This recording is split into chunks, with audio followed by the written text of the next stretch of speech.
السلام علیکم 10 کلاس، کیسے ہیں؟ خیریت سے ہیں؟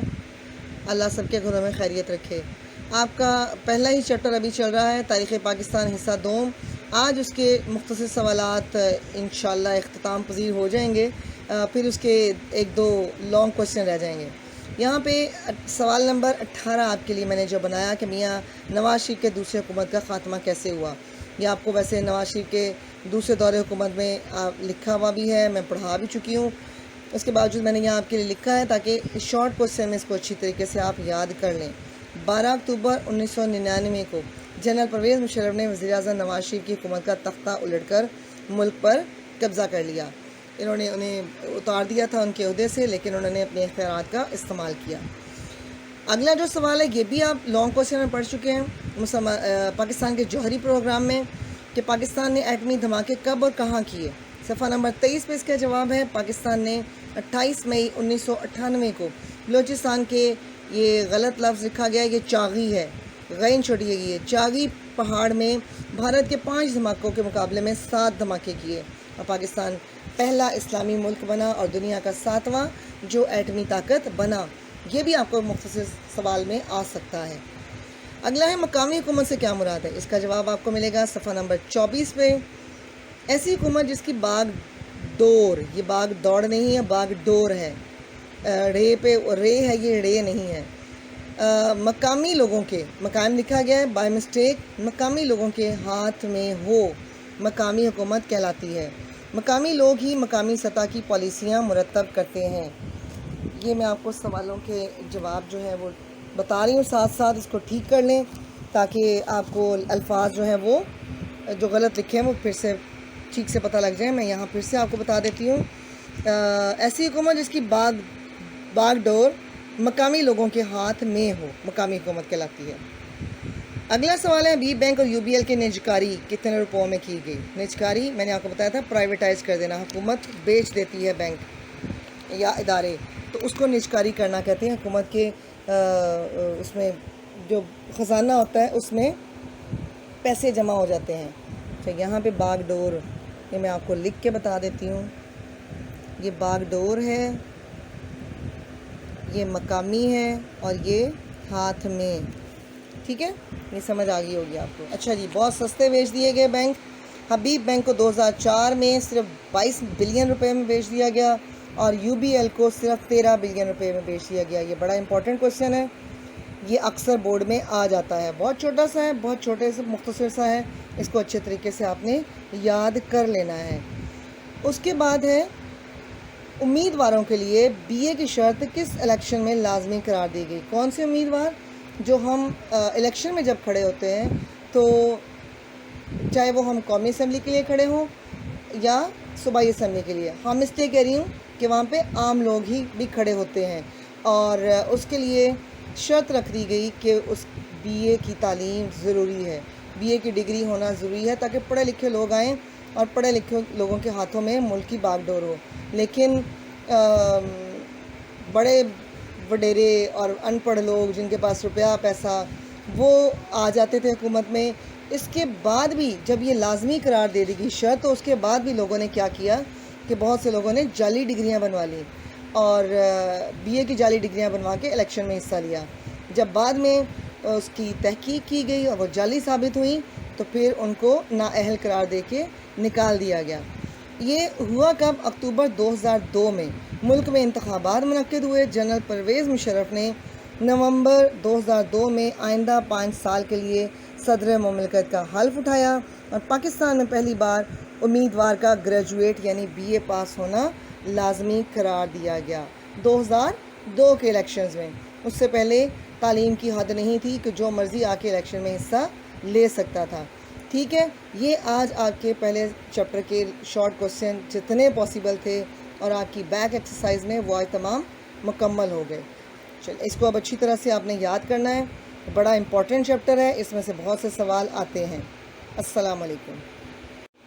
السلام علیکم 10 کلاس، امید ہے آپ سب خیریت سے ہوں گے۔ آپ کا پہلا چیپٹر، اس کے تفصیلی سوال ہیں۔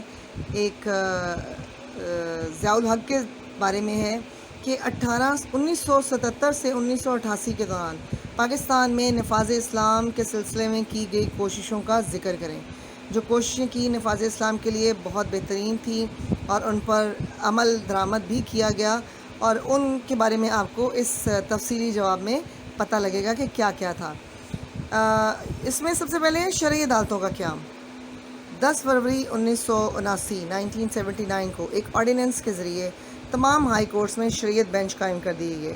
ان میں علماء کو بطور جج، عالم دین جو تھے ان کو بطور جج شامل کیا گیا۔ 1980 میں شریعت بینچوں کی بجائے وفاقی شرعی عدالت قائم کر دی گئی، جو ماتحت عدالتوں کے فیصلوں کے خلاف اپیل سنتی اور اسلام کی تشریح کرتی تھی۔ وفاقی شرعی عدالت کے فیصلوں کے خلاف اپیل کی سماعت صرف سپریم کورٹ کا بینچ کرتا تھا۔ شرعی عدالت کیوں قائم کی گئی؟ کیونکہ پاکستان ایک اسلامی ملک ہے، اسلام کے نام پہ حاصل کیا گیا، تو یہ کوشش کی گئی کہ یہاں پہ جو قوانین ہیں وہ بھی اسلامی نقطہ نظر کے مطابق ہونے چاہیے، اور جتنے بھی فیصلے کیے جائیں اسلامی نقطہ نظر سے ہی کیے جائیں، اس لیے یہاں پر شرعی عدالتوں کا قیام عمل میں لایا گیا۔ اس کے بعد اگلا جو اس کا پوائنٹ ہے وہ شرعی حدود کا نفاذ۔ 1979 میں حکومت نے شرعی حدود کا آرڈیننس نافذ کیا، جس کے مطابق چوری، شراب نوشی، زنا اور دوسرے جرائم پر شرعی سزائیں دینے کا حکم جاری کیا۔ شرعی سزائیں جو ہمارے مذہب میں جو سزائیں مقرر کی گئی ہیں، جو اللہ نے مقرر کی، جو ہمارے نبی پاک صلی اللہ علیہ وسلم نے بتائیں، وہ حدود لگا دی گئیں کہ اب وہ سزا ملے گی یہ سارے جرائم کرنے والوں کو جو کہ اسلام میں مقرر کی گئی ہیں۔ اگلا اس کا پوائنٹ ہے زکوٰۃ و عشر کا نظام۔ زکوٰۃ کا نظام اسلام میں قائم کیا گیا، یہ بنیادی ستونوں میں سے ایک ستون ہے۔ اس کا مقصد ہے کہ دولت جو ہے وہ چند ہاتھوں میں نہ رہے بلکہ سرکل میں رہے، اور غریبوں کی مدد کرنا زکوٰۃ کے ذریعے۔ اس نظام کے مطابق صاحب نصاب یعنی صاحب حیثیت مسلمانوں سے ہر سال بینکوں میں جمع شدہ رقوم کی بنیاد پر یکم رمضان کو 2.5% زکوٰۃ وصول کی جاتی ہے، اور یہ ابھی تک سسٹم چل رہا ہے۔ جن کی تنخواہیں بینکوں کے ذریعے آتی ہیں ان کو یہ اچھی طرح سے پتہ ہے کہ پہلی رمضان سے ہی وہ زکوٰۃ کاٹ لی جاتی ہے۔ زکوٰۃ کی رقم زکوٰۃ کونسلوں کے ذریعے مستحقین جو حقدار ہیں، جو بہت غریب لوگ ہیں، ان تک پہنچائی جاتی ہے۔ سالانہ زرعی پیداوار کی مقصود حد کا 10% عشر وصول کیا جاتا ہے۔ روپے پیسے پر زکوٰۃ لگتی ہے، اور جو زرعی زمینیں ہوتی ہیں یا پیداوار ہے اس پر عشر ہے لگا ہوا، اور وہ 10% وصول کیا جاتا ہے، جس کی وصولی کا کام عملی طور پر 1983 میں شروع ہوا تھا، یہ 79 میں شروع نہیں کیا تھا۔ اس کے بعد ہے سود کا خاتمہ۔ سود آپ بھی جانتے ہیں کہ ہمارے مذہب میں حرام ہے، بلکہ اللہ پاک نے سود کا کاروبار کرنے والے کو کہا کہ یہ اللہ سے لڑائی ہے۔ 1 جنوری 1981 سے سود سے نجات حاصل کرنے کے لیے نفع و نقصان کی بنیاد پر کھاتے کھولے گئے، اور 1 جولائی 1984 سے تمام سیونگ اکاؤنٹس کو PLS کھاتوں میں تبدیل کر دیا گیا۔ لوگ سیونگ اکاؤنٹس بنا کے رکھتے تھے، لیکن اس کو کچھ تبدیلی کے ساتھ پھر بینکوں میں رکھنے کا حکم دیا گیا۔ اسلامیات اور مطالعہ پاکستان کی تعلیم کو لازمی قرار دیا گیا۔ پاکستان کے تمام تعلیمی اداروں میں BA تک اسلامیات اور مطالعہ پاکستان کی تعلیم لازمی قرار دی گئی۔ یہ قدم تعلیمی نظام کو اسلام سے ہم آہنگ کرنے کے لیے اٹھایا گیا۔ اگر ہم یہ تعلیم نہ دلاتے، لازمی نہ رکھتے اسلامیات کو، تو ہمارے بچے بالکل ہی مذہب سے دور ہو جاتے، کیونکہ بہت سے گھروں میں اس طرح کی باتیں جو ہمارے مذہب سے تعلق رکھتی ہیں نہیں بتائی جاتی، ڈیٹیل سے نہیں بتائی جاتی۔